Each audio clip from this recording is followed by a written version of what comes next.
संसार में कार्य कर रहा है। हर व्यक्ति यही चाहता है कि मुझे शांति मिले, भले ही वो शांति संसार में ही क्यों ना ढूंढता हो। ये भ्रांति हो सकती है भाई, जहां जो वस्तु होगी वही तो मिलेगी।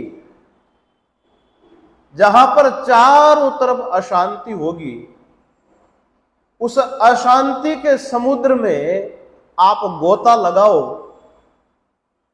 बार बार शांति ढूंढने का प्रयास करो तो कभी मिलेगी, क्योंकि है ही नहीं। और जहां पर है वहां से ढूंढते नहीं है। तो कहा शांति कहां है? तो इसके लिए कहा कि अपने आप के भीतर है। आनंद तो अपना स्वरूप है। वही बात भगवान के लिए कही कि भगवान सच्चिदानंद स्वरूप है। मैंने कहा था कि संसार में जन्म होता है तो सबका अपना अपना प्रारब्ध होता है। परिस्थितियां हर परिवार की जुदा जुदा होती है, लेकिन मनस्थिति हम चाहे तो बदल सकते हैं। हम सदैव जीवन में आनंद प्रद रह सकते हैं। तो भगवान श्री कृष्ण को प्रणाम किया गया। उसके बाद गुरु को प्रणाम कर रहे हैं। जो गुरु भगवान तक पहुंचाते हैं। गुरु गोविंद दोऊ खड़े, काके लागू पाए, बलिहारी गुरुदेव ने जो गोविंद दियो बताए। भगवान का रास्ता बताने वाले कौन है? गुरु ही है। तो गुरु को प्रणाम किया जा रहा है। यहां पर संत का लक्षण भी बताया जा रहा है कि गुरु कैसा होना चाहिए, संत कैसा होना चाहिए। यम प्रव्रजंतम अनुपेतम अपेत कृत्यम द्वैपायनो विरह कातर आजुहाव पुत्रेति तन्मयतया तरवो विनेदुस तम सर्वभूत हृदयम मुनिमान नतोस्मि। गुरु कौन है? यहां पर सुखदेव जी महाराज। सुखदेव जी को प्रणाम किया जा रहा है। व्यास महाराज के पुत्र सुखदेव जी महाराज हैं। और कैसे हैं? कहा कि जन्म होते ही वन गमन करने लगे। यम प्रव्रजंतम। और आश्चर्य की बात है, शरीर में एक धागा भी नहीं है। जैसे जन्म हुआ उसी स्थिति में वन गमन कर गए।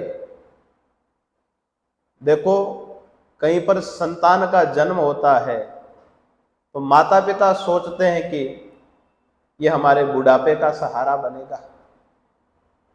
जब हम असमर्थ हो जाएंगे तो ये हमारी सेवा शुश्रूषा करेगा, यही समझ करके उस बालक को आगे बढ़ाते हैं, उसको तैयार करते हैं, उसको नौकरी लगवाते हैं। यही स्वार्थ होता है कि बुढ़ापे की लट्ठी बनेगा, सहारा बनेगा। शायद व्यास जी महाराज ने भी यही सोचा होगा कि बालक का जन्म हुआ है तो मेरी सेवा करेगा बुढ़ापे में। लेकिन जन्म होते ही निकल पड़े। यम प्रव्रजंतम। यज्ञोपवीत संस्कार भी नहीं हुआ। जबकि हमारे सनातन धर्म में 16 संस्कार माने गए हैं, 16 संस्कार माने गए हैं। अंतिम संस्कार कौन सा है? जब शरीर छूट जाता है तो उसका भी विधि विधान से संस्कार किया जाता है, क्रिया की जाती है, तभी जीव की गति होती है। ऐसे ही यज्ञोपवीत संस्कार भी एक प्रधान संस्कार है। सुखदेव जी का वो भी नहीं हुआ। होना चाहिए था, क्यों नहीं हुआ? तो कहा कि संस्कार की जरूरत किसको पड़ती है? जिसके भीतर विकार होते हैं उसे संस्कार की जरूरत पड़ती है। बर्तन गंदा होता है, जूठा होता है तो उसको साफ किया जाता है। वस्त्र गंदा होता है तो वस्त्र को धो करके साफ किया जाता है। आंगन में धूल जमी हुई है तो झाड़ू से उस धूल को बाहर किया जाता है। परंतु यदि बर्तन साफ है तो उस साफ को क्या साफ करना? संस्कार तो शुद्धि के लिए किया जाता है ना, हमारी शुद्धि हो इसलिए संस्कार किया जाता है। लेकिन सुखदेव जी महाराज के लिए यहां कह रहे कि अपेत कृत्यम, उनके लिए कोई कर्तव्य शेष नहीं है। वो तो महाराज अपने आत्म स्वरूप में स्थित है, उन्हें किसी भी प्रकार के संस्कार की जरूरत नहीं है। जैसे कोई ब्रह्म ज्ञानी महापुरुष है, अपने आप में मस्त है, अपने आप में स्थित है, पूर्ण हो चुका है, उसे तो मंदिर जाने की भी जरूरत नहीं है। वो पूजा पाठ करता है कि नहीं, वो भी देखने की जरूरत नहीं है। भाई जिसके लिए मंदिर जाया जाता है, जिसके लिए शास्त्र पढ़ा जाता है, जिसके लिए सत्संग सुना जाता है, अगर वो काम पूर्ण हो गया, कृत कृत्य हो गया, तो फिर उसे किसी चीज की जरूरत नहीं है। हमारे गुरुदेव से किसी ने प्रश्न किया कि महाराज शिवरात्रि के समय पर भगवान शिव के मंदिर में लाखों लाखों टन दूध, लाखों लीटर दूध भगवान को चढ़ाया जाता है, अगर इतना ही गरीबों को दान दिया जाए तो कितना लाभ होगा? तो सबसे पहली बात तो यह है कि भगवान हमारे कौन है बताइए?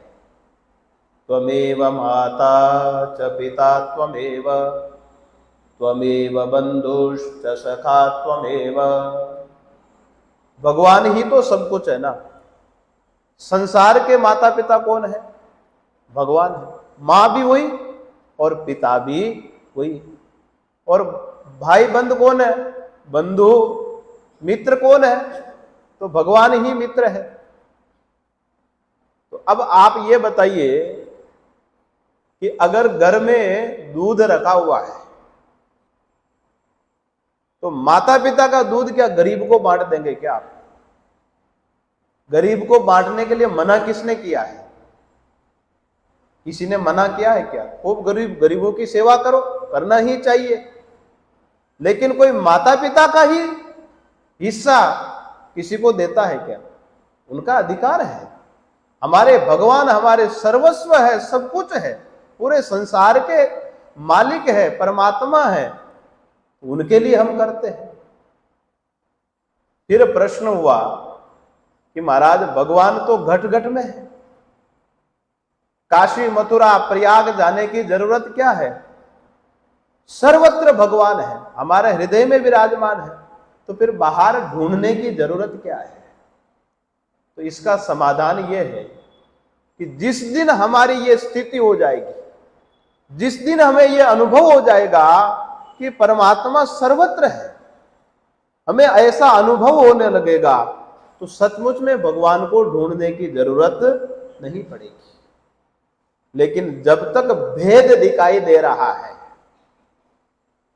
भेद बुद्धि है हमारी, हमें अनुभव नहीं हो रहा है, तब तक सत्संग भी सुनना पड़ेगा, भगवान के मंदिर में भी जाना पड़ेगा, अनुष्ठान भी करना पड़ेगा। उस मूल स्वरूप तक पहुंचने के लिए, सच्चिदानंद स्वरूप तक पहुंचने के लिए ही ये उपासना भक्ति सत्संग है। लेकिन जिसकी ये स्थिति हो गई कि मैं तो पूर्ण हूं, सच्चिदानंद स्वरूप हूं, तो सचमुच में फिर मंदिर जाने की जरूरत नहीं है, तीर्थ गमन की जरूरत ही नहीं है। इसलिए सुखदेव जी महाराज का संस्कार नहीं हुआ, यज्ञोपवीत संस्कार नहीं हुआ, कोई संस्कार नहीं हुआ, उनके लिए कोई आवश्यकता ही नहीं है। द्वैपायनो विरह कातर आजुहावा। सुखदेव जी महाराज वन गमन कर रहे हैं और व्यास जी महाराज पीछे पीछे दौड़ रहे हैं, पुत्र पुत्र पुत्र चिल्ला रहे हैं। लेकिन सुखदेव जी महाराज तो निकले तो ऐसे निकले कि पीछे मुड़कर भी नहीं देखा। महापुरुष सुनाते हैं कि जब सुखदेव जी महाराज वन गमन कर रहे थे तो वहां देवांगनाएं सरोवर में स्नान कर रही थी। निकल करके गए पर आनंद से वो क्रीड़ा करती हुई स्नान कर रही थी। लेकिन जब यूं ही व्यास जी महाराज पीछे पीछे आए तो देवांगनाओं ने वस्त्र धारण कर लिए दौड़ करके। व्यास जी ने पूछा कि जब एक जवान बालक निकल करके गया तो तुमको लज्जा नहीं आई, और एक वृद्ध जिसकी दाढ़ी पक चुकी है, जर्जर है, उसको देखते ही तुमने वस्त्र धारण कर लिए। देवांगनाओं ने जवाब दिया कि महाराज, आप शरीर से वृद्ध है लेकिन मन से वृद्ध नहीं है। शरीर बूढ़ा हो गया लेकिन मन की वासना नहीं गई है। और सुखदेव जी महाराज शरीर से जवान दिखते हैं लेकिन मन में किसी प्रकार की कोई वासना, किसी प्रकार की कोई भौतिक संपदा के प्रति आकर्षण नहीं है। मन से वो वृद्ध हो चुके हैं सुखदेव जी महाराज। लेकिन व्यास जी को बोलते कि महाराज, केवल आपका शरीर ही बूढ़ा हुआ है, मन वृद्ध नहीं हुआ है। ऐसा सबके साथ होता है। शरीर बूढ़ा होने पर भी संसार के प्रति आकर्षण मिटता नहीं है, बल्कि बुढ़ापे में देखते हैं कि जीभ ज्यादा चलने लगती है। बाकी सब इंद्रियां तो शिथिल हो जाती है, लेकिन बुढ़ापे में जीभ बूढ़ी नहीं होती है।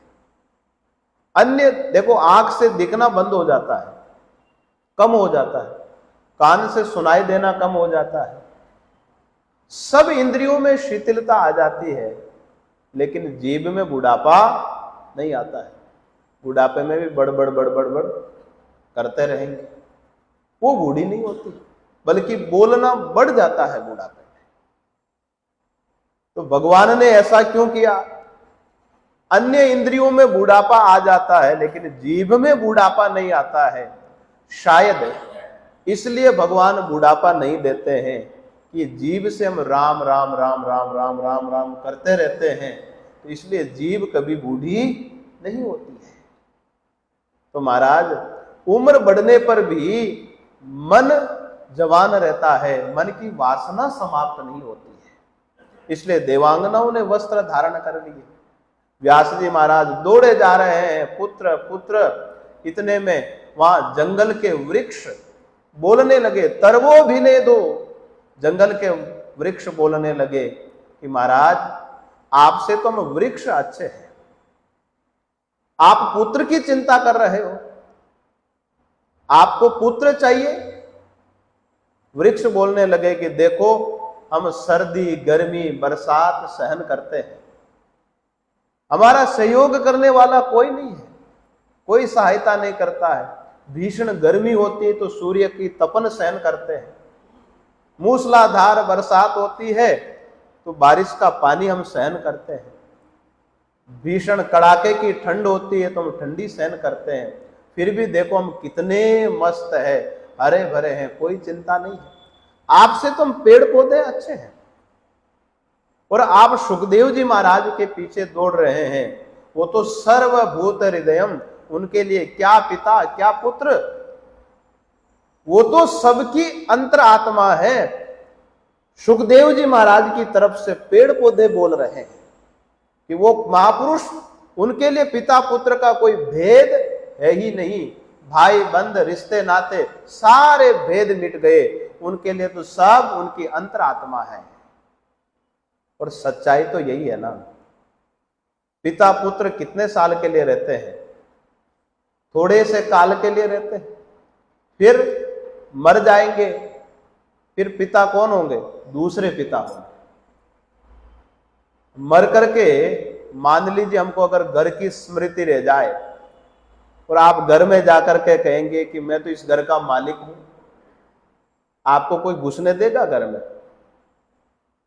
पूर्व जन्म की स्मृति रह जाती है, बहुत सारों को रहती है। हमने कई सारी घटनाएं सुनी है कि मरते समय पूर्व जो जन्म होता है उसकी स्मृति रहती है, और वो सब कुछ बता देता है कि मैं कहाँ से हूँ और कौन मेरे पुत्र है, मैं किस जाति से, कौन मेरे माता पिता, सब बता देता है।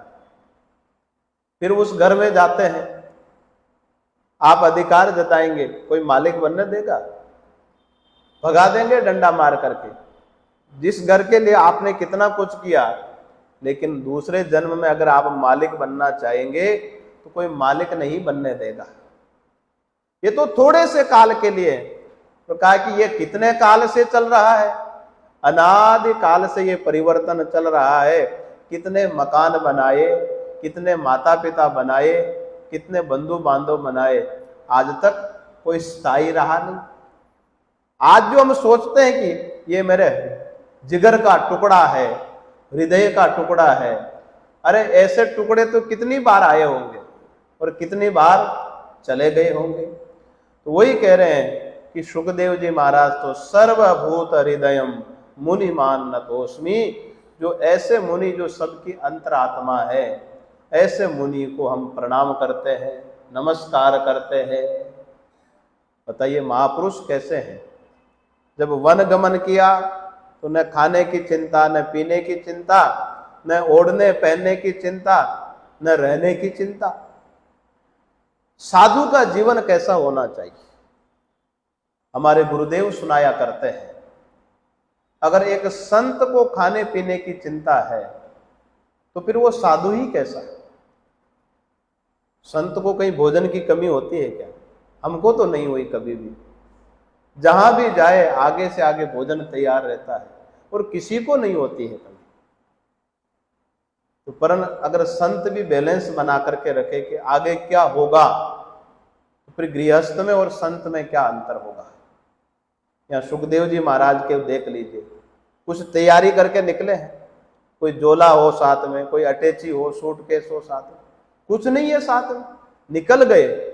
ये भी विचार नहीं किया कि खाएंगे क्या, रहेंगे क्या, सोएंगे कहां, कोई विचार नहीं, बस निकल पड़े। ये है संत की पहचान, ये है संत के लक्षण। कोई फिक्र नहीं, अपने आत्म स्वरूप में मस्त। ऐसे सुखदेव जी महाराज को हम प्रणाम करते हैं, बार बार वंदन करते हैं। अब भागवत कथा प्रारंभ करते हैं। भागवत कथा में सूत जी महाराज वक्ता है और शौनक जी महाराज, कई वक्ता और कई श्रोता है। जो महात्म्य प्रसंग चल रहा है उसमें शौनक जी महाराज सूत जी महाराज के पास में जाते हैं और शौनक जी को भागवत कथा सुनने की लत लगी हुई है, नशा है। सबको अलग अलग नशा होता है। कोई संसार के रंग में रंगा हुआ होता है, उसका नशा चढ़ा हुआ होता है संसार का, और किसी को कथा सुनने का ही नशा चढ़ा हुआ होता है, सत्संग सुनने का शौक होता है। नैमिषे सूतमासीनम अभिवाद्य महामतिम कथामृत रसास्वाद कुशलः शौनको ब्रवीत्। नैमिषारण्य क्षेत्र में शौनक जी महाराज सूत जी महाराज के पास में जाते हैं। अज्ञान द्वांत विध्वंस कोटि सूर्य समप्रभ सूताख्यायि कथा सारम मम कर्ण रसायनम। शौनक जी महाराज कहते हैं कि महाराज आप तो ज्ञान के समंदर है, अज्ञान ध्वांत विध्वंस है, अज्ञान अंधकार को आप मिटाने वाले हैं। कोटि सूर्य सम प्रभा, आपके ज्ञान की बराबरी तो करोड़ों करोड़ों सूर्य का प्रकाश भी नहीं कर सकता है। आपका ज्ञान प्रकाश तो इतना बड़ा है। सूताख्यायि कथा सारम मम कर्ण रसायनम। हे गुरुदेव, आप मुझे कथा सुनाइए। कैसी कथा? कर्ण रसायनम, जो कानों को अच्छी लगने वाली कथा सुनाइए। तभी नींद नहीं आएगी। अगर कानों को भाने वाली कथा नहीं होगी तो फिर नींद आ जाएगी। इसलिए कथा को सजाया जाता है, सजा करके सुनाया जाता है। पर आजकल देखते हैं कि इतना ज्यादा सजा देते हैं कि मूल कथा ही गायब हो जाती है। हमारे गुरुदेव सुनाया करते हैं कि विवाह होता है एक दुल्हन का, उसको सजाया जाता है, सजाना भी चाहिए, पर इतना मत सजाओ कि पहचान में ही नहीं आए, चेहरा ही ढक जाए।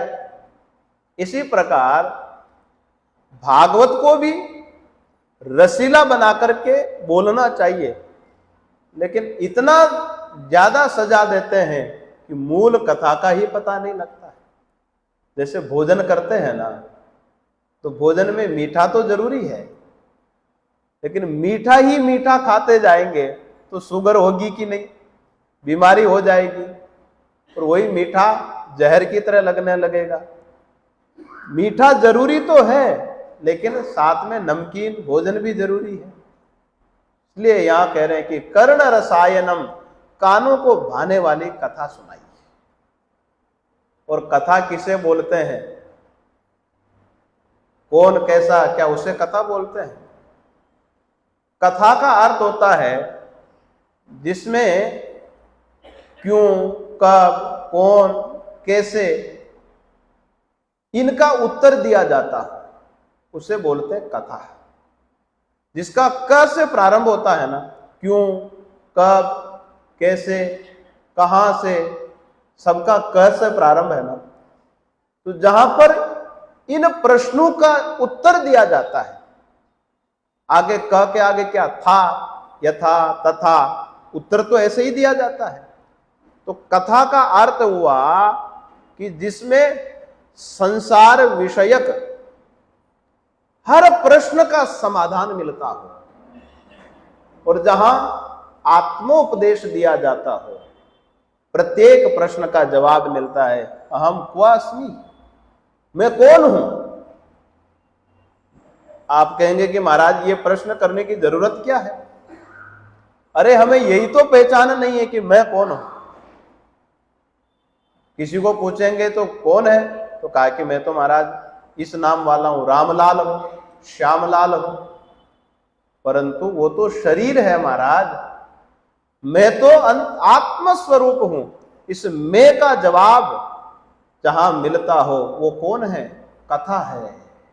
अपने स्वरूप का जहां प्रतिपादन किया जाता हो वो कथा है। तो शौनक जी महाराज कहते हैं कि महाराज आप तो कथा के भंडार है, भंडार, मुझे तो सार सार सुनाइए। पूरी कथा तो मैं नहीं सुन पाऊंगा, मुझे आप सार सुना दीजिए। सूता क्या ही कथा सारम मम कर्ण रसायनम, भक्ति ज्ञान विरागाप्तो विवेको वर्धते महान, माया मोह निरासश्च वैष्णवहि क्रियते कथम। भक्ति ज्ञान और वैराग्य से विवेक की वृद्धि कैसे हो। भक्ति ज्ञान और वैराग्य, इससे विवेक बढ़ता है ना। विवेक समझते हैं, विवेक बोलते हैं अलग अलग कर देना, अलग अलग पहचान हो जाना। जैसे हमारे वेद शास्त्र में विधि और निषेध दो भाग है, कर्तव्य और अकर्तव्य का विभाजन किया गया है। ग्राह्य क्या है और अग्राह्य क्या है, दोनों को अलग अलग समझ लेना। हमारे पास इसी की कमी है, हमें क्या करना है और क्या नहीं करना है, बस इसका ज्ञान हो जाए वही विवेक है। उसको अलग अलग समझ लेना कि ये मेरे लिए निषेध है, इसकी तरफ मुझे नहीं जाना है, और ये मेरे लिए ग्राह्य है, इसकी तरफ मुझे आना है। इसको बोलते हैं विवेक। और आप सबके भीतर विवेक तो है ही है। देखो, घर छोड़ करके सत्संग में आए हैं, अगर वैराग्य नहीं होता तो आप घर छोड़ करके यहां सत्संग में नहीं आते। मुंबई की कितनी आबादी है, 2 करोड़ तो होगी, 2 करोड़ से कम तो नहीं होगी, लेकिन यहां सत्संग सुनने कितने लोग आते हैं, कितने लोग आते हैं। तो कहने का अर्थ यह हुआ कि आपके भीतर वैराग्य है, तभी तो आप घर छोड़ करके यहां सत्संग में आए हैं ना। भक्ति नहीं होती तो मंदिर में किस लिए आते हैं, संत के पास किस लिए जाते हैं? ज्ञान भी है कि हमको सत्संग में जाना चाहिए, पर इतने मात्र से काम नहीं चलेगा। हमें विवेक को बढ़ाना है ताकि हमारा कल्याण हो सके। माया मोह निराशश्च वैष्णव ही क्रियते कथम। तो महाराज, माया मोह से पीछा कैसे छूटेगा? माया समझते हैं ना? माया समझते हैं, जो चकाचौंध दिखती है लेकिन वैसी होती नहीं है। आकर्षण तो है लेकिन वस्तुतः वो वैसी होती नहीं है। जैसे आप स्वप्न देखते हैं, स्वप्न में संसार बना लेते हैं। आपने स्वप्न देखा, आप गए वृंदावन, गोवर्धन परिक्रमा की, यमुना स्नान किया, संतों के दर्शन किए और एक सप्ताह गुजर गया। अब सोचा कि वापस मुंबई चलते हैं। टिकट निकाली आपने, वेटिंग आ रही थी तो तत्काल की टिकट निकाली। वापस मुंबई आए तो यहां देखा तो घर में सब सोए हुए हैं, रात्रि का टाइम था। आप भी घर में घुसे, स्नान किया, सो गए। इतने में आपकी नींद खुल गई तो देखा कि दूध वाला दरवाजा खटखटा रहा बाहर, दूध ले लो। अब बताइए, आप तो खा पी करके आराम से सोए हुए हैं ना, तो रात में जो यात्रा करके आए हैं, आपने ट्रेन की टिकट भी निकाली, वृंदावन गए, गोवर्धन परिक्रमा की, ब्रज 84 कोष की परिक्रमा भी कर डाली, यमुना स्नान भी किया। वो कौन था? आप थे क्या? आप तो सोए हुए घर पर। वो जो यात्रा करने वाला वो कौन है? कहा कि ये मन ही उस रूप में बन जाता है। जो रात्रि में स्वप्न का संसार बनाता है, वो संसार कौन बना रहा है? मन ही उस रूप में बदल जाता है, यात्रा कर डालता है, नई सृष्टि बना देता है। और जब जग जाते हैं तब पता लगता है ये तो सब मिथ्या था, मैं तो यहां आराम से सोया हुआ था। परंतु स्वप्न में आपको कोई कहे कि आप जो स्वप्न देख रहे हो वो सच्चा नहीं है, तो उस समय आप विश्वास करेंगे? स्वप्न में कोई विश्वास करता है? आपको कोई संत आकर के कहे कि भाई तू तो स्वप्न देख रहा है, महाराज दिमाग खराब है, मैं ट्रेन पकड़ रहा हूं, परिक्रमा कर रहा हूं, यही कहेंगे कि नहीं आप? लेकिन जब जग जाएंगे तब क्या कहेंगे कि महात्मा ने ठीक ही कहा था कि स्वप्न देख रहे हो। लेकिन उस समय विश्वास नहीं होता है, वही सच्चा मालूम पड़ता है। यही संसार की स्थिति है कि ये सच्चा मालूम पड़ता है लेकिन है नहीं। जैसे एक जादूगर जादू दिखाता है, रुपए की बरसात करता है, लेकिन खुद टिकट लेता है। जब बरसात कर ही रहा है तो फिर टिकट क्यों लेता है भाई? वो जानता है कि ये जादुई दुनिया है, सच्चा नहीं है। इसी प्रकार संसार में रहते हुए ऐसे जीना चाहिए कि संसार में सब भगवान की बनाई हुई चकाचौंध भरी ये दुनिया है, वास्तविकता कुछ भी नहीं है, ये केवल माया मात्र है परमात्मा की। ज्यादा तो हम किस में फंसते हैं? भौतिक चकाचौंध में। बड़ा आकर्षण दिखता है उसमें, लेकिन होता कुछ नहीं। अभी आगे विचार आएगा। आत्मदेव ब्राह्मण को गोकर्ण जी महाराज उपदेश देंगे कि आप पुत्र के मोह में इतना अनर्थ हुआ। तो गोकर्ण जी महाराज कहते हैं इस शरीर पर इतना आकर्षण नहीं होना चाहिए। शरीर पर आकर्षण के कारण ही तो बर्बादियां हो रही है बच्चों की। संसार में आकर्षण के कारण ही बर्बादी हो रही है। गोकर्ण जी महाराज कहेंगे कि इस शरीर में ये बाहर की पॉलिश अच्छी है, अगर ये पॉलिश हटा दो ना तो अंदर क्या निकलेगा? मेद, मज्जा, मांस, रक्त, गंदगी ही गंदगी भरी दिखेगी ना। अगर इसकी पॉलिश को हटा दिया जाए तो आपके पास में कोई खड़ा रहेगा, 10 फुट दूर से निकलेंगे। आकर्षण किसका है? केवल इस पॉलिश का ही तो आकर्षण है, और किसका आकर्षण है? जैसे ये मकान बना हुआ है, कितना सुंदर बना हुआ है, ये हॉल कितना सुंदर है, लेकिन जब इसको हटा दिया जाए तो अंदर क्या है? ईंट पत्थर ही तो है, सरिया ही तो है। यही तो इस शरीर की स्थिति है। परंतु हमें वो पॉलिश ही सच्ची लगती है, उसी में बड़ा आकर्षण दिखता है और उसी में अटक जाते हैं, फंस जाते हैं, जिंदगी निकल जाती है।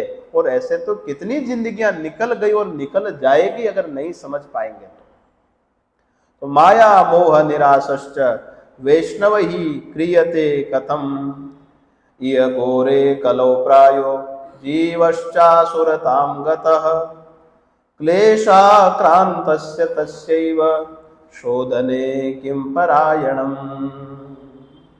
इस घोर कली काल में जीव आसुरी संपदा को प्राप्त हो गए हैं, क्लेशाक्रांत हो गया है। आप देखिए, सुविधाएं तो बहुत बड़ी है, दिन दिन सुविधा बढ़ रही है, उतनी अशांति भी बढ़ती जा रही है, घटी नहीं है। हमारे देश में आज के 15-20 वर्ष पूर्व में जो शांति, सौहार्द, प्रेम दिखता था, आज नहीं दिखता है, उसकी कमी है। इसका कारण केवल सुविधा बढ़ी है, शांति नहीं बढ़ी है। क्यों? आसुरी संपदा बढ़ती जा रही है। आसुरी संपदा का मतलब ईर्ष्या, द्वेष, क्रोध, ये सब क्या है? आसुरी संपदा है। ये बढ़ते ही जा रहे हैं। इसके लिए तो महाराज सत्संग चाहिए, विवेक चाहिए, नहीं तो सुविधा शांति दे देगी, इसकी कोई गारंटी नहीं है। सुविधा में रहने वाले को पूछना कि भाई तुम्हें तो भगवान ने सब कुछ दिया है, पूर्ण शांति है कि नहीं, क्या जवाब देगा? अरे बहुत प्रकार की झंझटें हैं, यही कहेंगे कि नहीं? बहुत प्रकार की समस्याएं हैं। कोई पूछे भाई भगवान ने तुमको सब कुछ दिया है, तुम्हारे पास किसी प्रकार की कमी नहीं है, फिर भी वो यही कहेगा कि कुछ न कुछ तो समस्या है। तो सूत जी महाराज कहते हैं, काल व्याल मुखग्रास त्रास निर्नाश हेतवे श्रीमद् भागवतम शास्त्रम कलौ कीरेण भाषितम। का महाराज आसुरी संपदा से हटने का उपाय क्या है? माया से निवृत्ति का उपाय क्या है?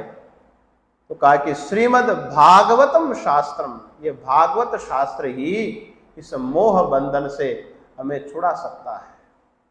काल व्याल मुख ग्रास त्रास निर्नाश हेतवः।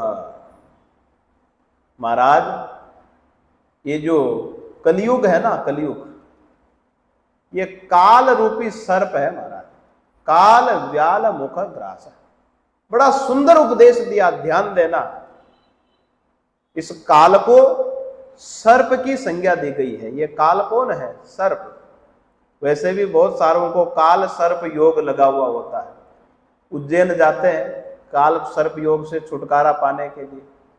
अरे यहां तो हर व्यक्ति को काल सर्प योग लगा हुआ है। यहां पर काल को शेर क्यों नहीं कहा?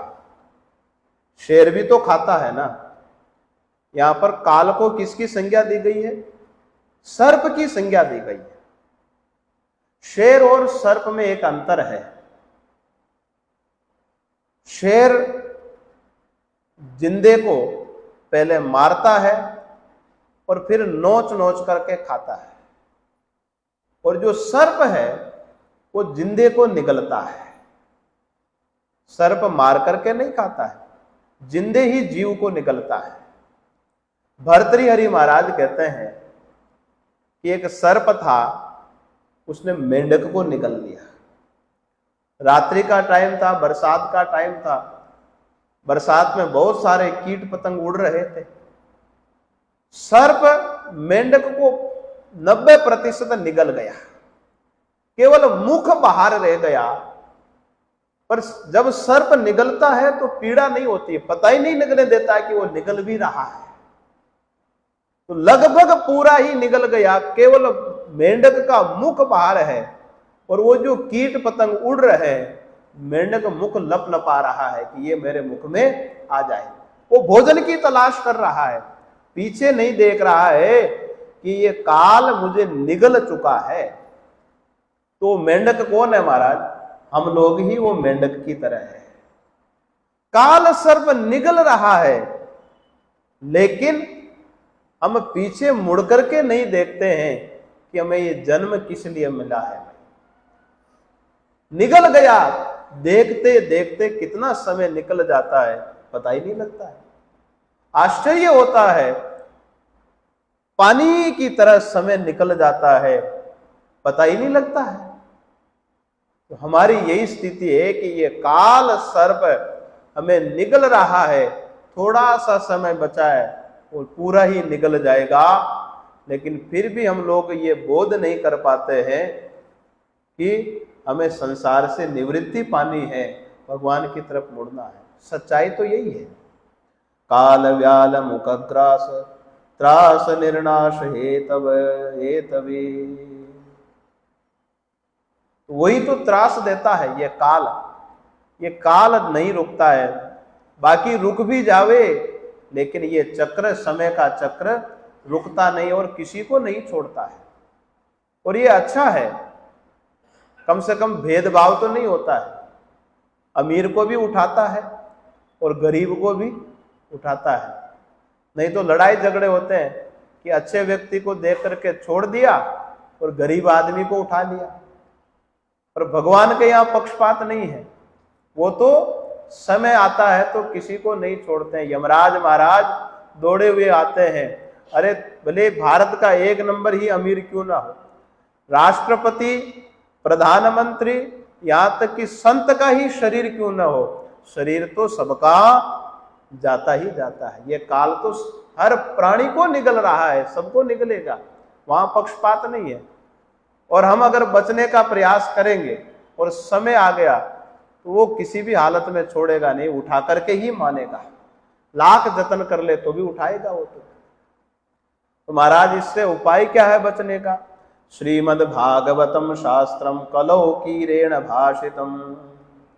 ये भागवत शास्त्र ही इस काल रूपी दुख से मुक्त होने का उपाय है।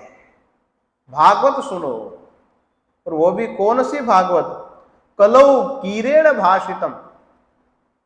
जो कीर मानी तोता, तोते के द्वारा कही गई जो भागवत है। कथा ऐसी आती है कि भगवान शंकर मां पार्वती को ये भागवत रूपी अमर कथा सुना रहे हैं। उसी समय जो तोते का जो मृत अंडा था उसमें प्राण आ गए और वो अंडा भी भागवत सुनने लगा। भगवान महादेव ने अपने त्रिशूल से उसको मुक्त किया और वही जो जीव है सुखदेव जी महाराज के रूप में व्यास भगवान का पुत्र बनकर के आया। तो कौन सी भागवत सुननी है? तो कहा महाराज सुखदेव जी के द्वारा कई हुई भागवत हमें सुननी है। एतस्माद् अपरम किंचित मनः शुद्धै न विद्यते जन्मांतरे भवेत् पुण्यम तदा भागवतम लभेत्। एतस्माद् अपरम किंचित मनः शुद्धि न विद्यते। इस भागवत के अलावा मन की शुद्धि का दूसरा कोई उपाय नहीं है। जन्मांतरे भवेत् पुण्यम तदा भागवतम लभेत्।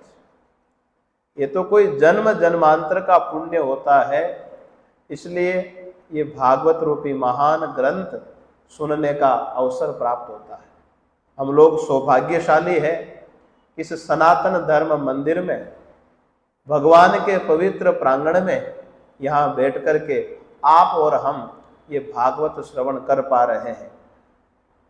जिस समय सुखदेव जी महाराज राजा परीक्षित को भागवत सुना रहे थे, उसी समय देवता स्वर्ग से अमृत कलश लेकर के आए। नियम है कि गुरु के यहाँ पर, राजा के यहाँ पर और डॉक्टर के यहाँ पर खाली हाथ नहीं जाया जाता है। रिक्त हस्तम न गच्छेत, खाली हाथ गुरु, राजा और डॉक्टर इनके यहाँ नहीं जाते हैं।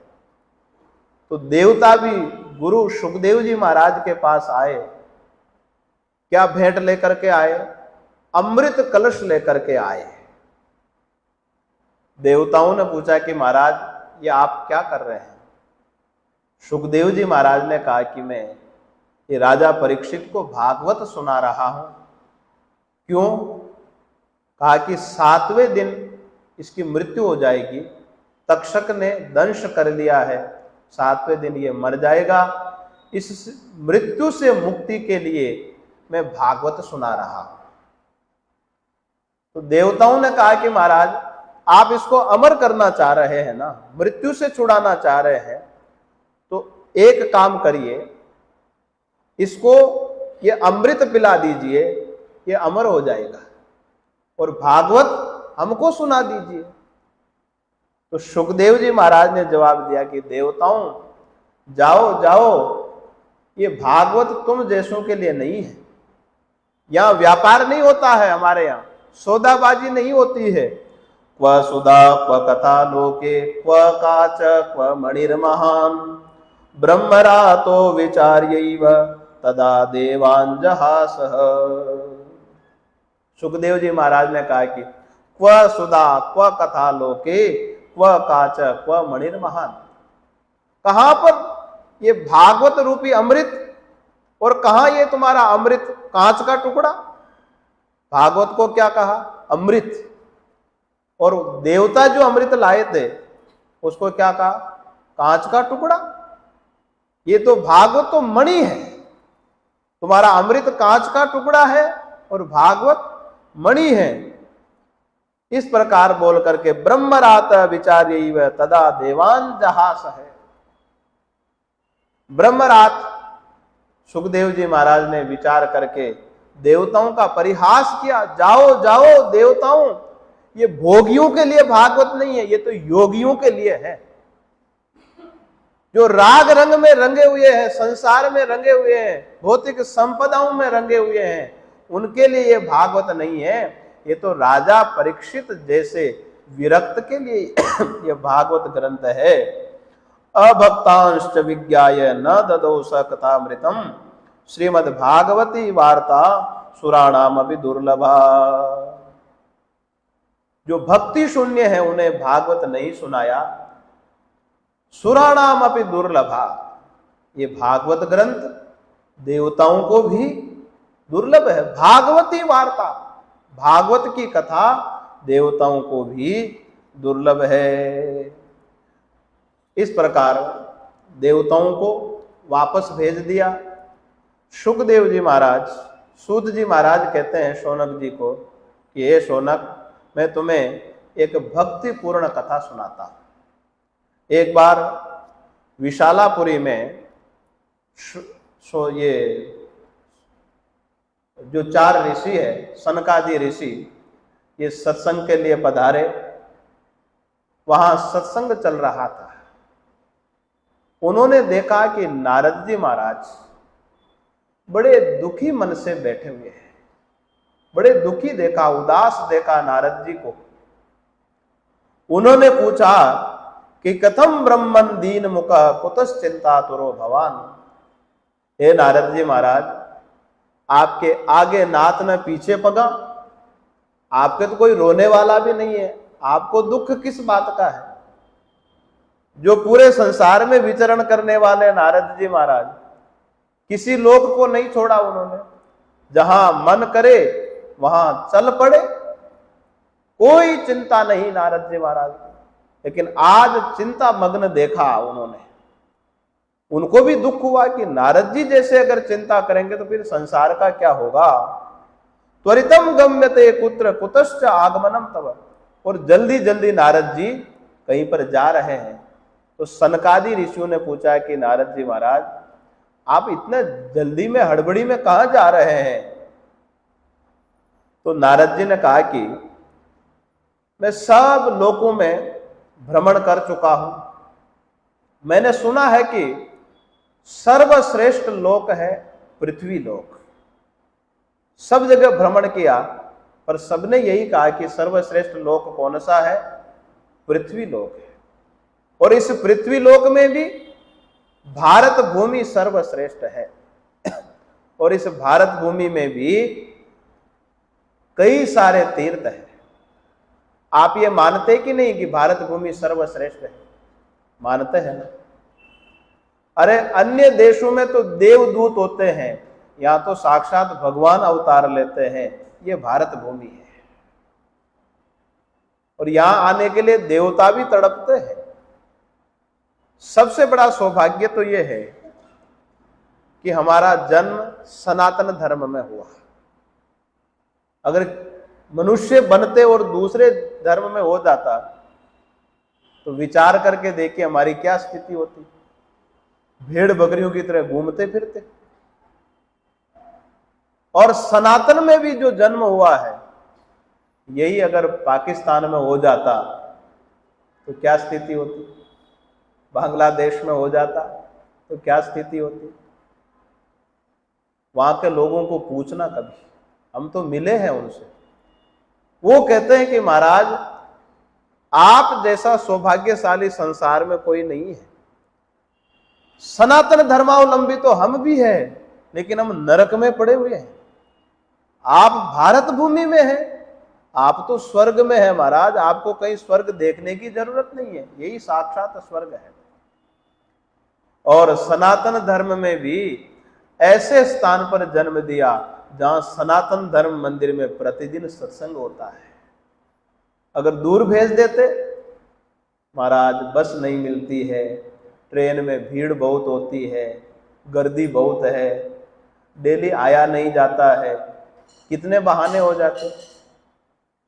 परंतु ऐसी जगह पर जन्म दिया है जहां पर सनातन धर्म मंदिर है।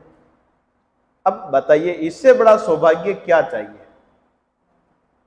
भारत भूमि में, सनातन धर्म में, और वो भी जहां प्रतिदिन सत्संग होता है, वहां पर जन्म दिया। हमारे पास फोन आते हैं कि महाराज आना तो चाहते हैं हम, पर थोड़ा दूर बहुत है। मान लीजिए बोरीवली वाला अगर आना चाहेगा, कहेगा महाराज सीधा कोई साधन तो है नहीं आने का, तो आप ही बोरीवली आ जाओ। वो नहीं आएंगे। पर यहां तो ऐसी कोई समस्या भी नहीं है। घर से कोई किसी को 5 मिनट लगते हैं, किसी को 10 मिनट लगते हैं। तो बहुत सौभाग्यशाली है। तो नारद जी कहते हैं कि मैंने भारत भूमि का बड़ा नाम सुना, कहीं भी गया तो पृथ्वीलोक की महानता बताई, और उसमें भी भारत भूमि की महानता, और भारत भूमि में भी तीर्थों की विशेषता। पुष्करम च प्रयागम च काशीम गोदावरीम तथा हरिक्षेत्रम कुरुक्षेत्रम श्रीरंगम सेतुबंधनम एवमादिषु तीर्थेषु भ्रममाण इतस्ततः न पश्यम कुत्रचित् शर्मः मन संतोषकारकम। नारद जी महाराज कहते हैं कि मैं पुष्कर गया, प्रयाग, काशी, गोदावरी मानी यहीं पर नासिक में, हरिक्षेत्रम, कुरुक्षेत्रम, श्रीरंगम, रामेश्वरम एवं आदिषु तीर्थेषु, इस प्रकार सब तीर्थों में भ्रममाण इतस्ततः, सब जगह मैंने भ्रमण किया।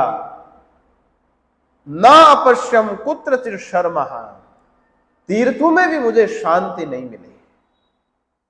भाई तीर्थों में तो शांति मिलनी चाहिए ना। कोई संत के आश्रम में जावे, अगर वहां भी अशांति दिखे, विचार करेंगे। शेष प्रसंग को कल विचार करेंगे। आइए शांति पाठ करते हैं।